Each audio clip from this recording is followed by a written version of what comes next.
So ayan guys, magluluto tayo ngayon ng ulam natin guys. So antayin lang natin uminit yung mantika guys bago natin i-saute yung bawang at saka yung sibuyas.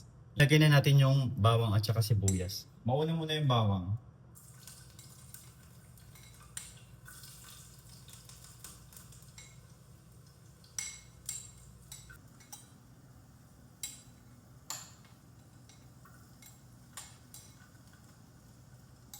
Lagyan na natin yung sibuyas.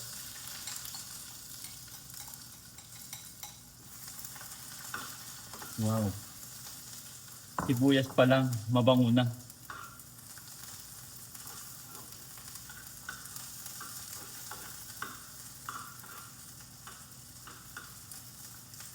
Next, ang nailalagay natin yung chicken.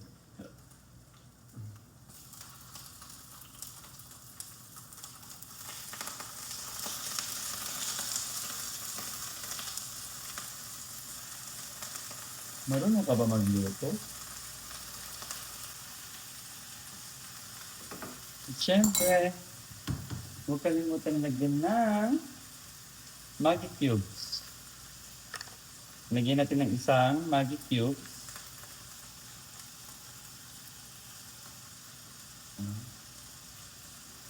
At paminta. Yan, paminta. Yan ang gamit nating paminta.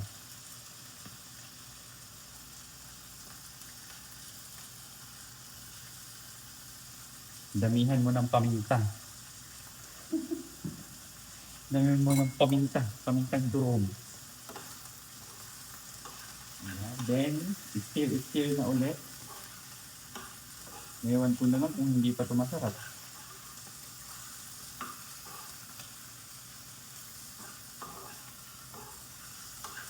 Malalaki pala yung chicken, hindi ko na natik.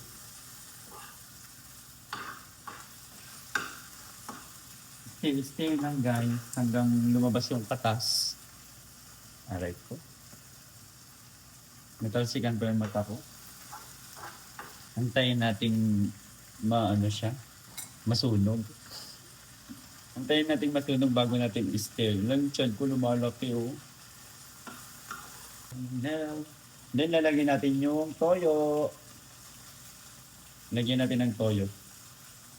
Kasi mag-aadobo tayo.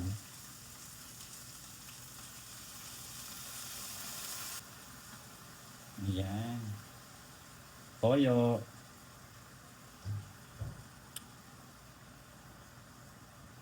Then stir ulit. Excuse me. Maglagay tayo ng tubig guys. Maglagay tayo ng konting tubig. Ayan. Para maluto yung karne. Yung manok pala. Para maluto yung manok. At syempre, dapat takpan natin yan. So ayan guys, natakpan na natin. Mag-antay na tayo ng 3 years para maluto. At syempre, lakasan natin yung volume ng apoy.